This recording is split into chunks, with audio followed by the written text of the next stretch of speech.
สวัสดีเนาะวันนี้เราก็สิมาสอนวิธีการฝาก USDT เนาะจาก Binance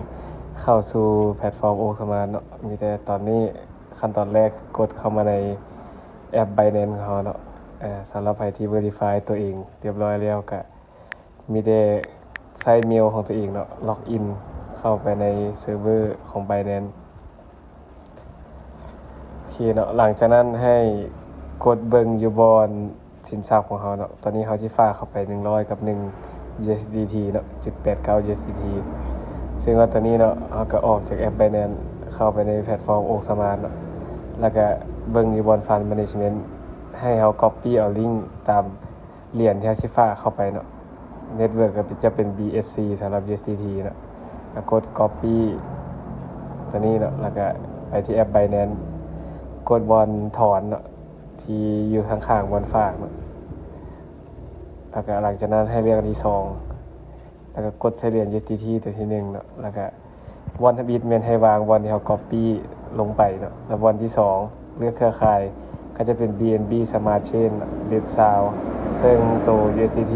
อันห้องที่3เนาะกดสูงสุดแล้วหลังจากนั้นก็ให้เช็ค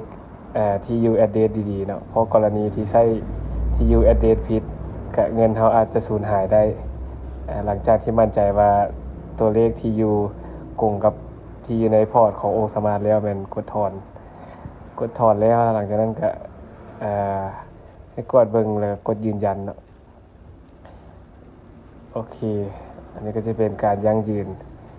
การโอนออกเข้าไปสู่พอร์ต O Smart เนาะโอเคเนาะหลังจากนั้นก็ถ้าให้เงินเข้าพอร์ตเนาะขั้นตอนต่อไปนี่ก็มีแต่ให้เราเข้าไปตรวจสอบอยู่ในพอร์ตหลักใน O Smart เฮาเนาะว่าเงินมันเข้าแล้วหรือยังโอเคเนาะตอนนี้ก็มีแจ้งเตือนเข้าเมลเรียบร้อยแล้วว่า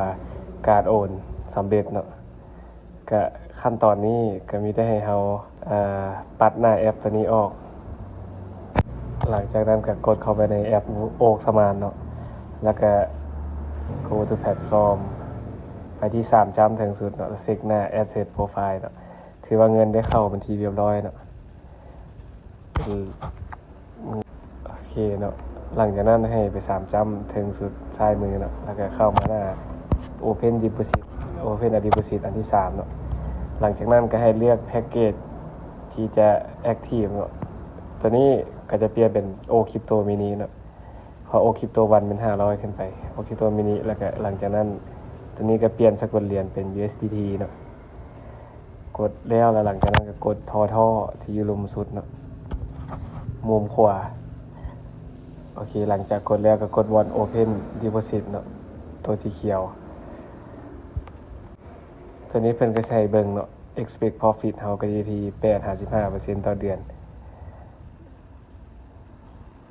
โอเคหลังจากนั้นเนาะก็ Active เป็นที่เรียบร้อยเนาะเขียนว่า Day Active ตัวนี้แล้วให้เรากลับมาหน้าที่ Asset Profile เนาะเขาเห็นได้ว่าเงินที่มันอยู่บอน Available เนาะย้ายมาอยู่ในบอน Invested เป็นที่เรียบร้อยแล้วขั้นตอนนี้ก็ถือว่าเสร็จสมบูรณ์แล้วเนาะในการที่ Active ปันผลอยู่ในแพลตฟอร์ม O Smart เนาะแล้วก็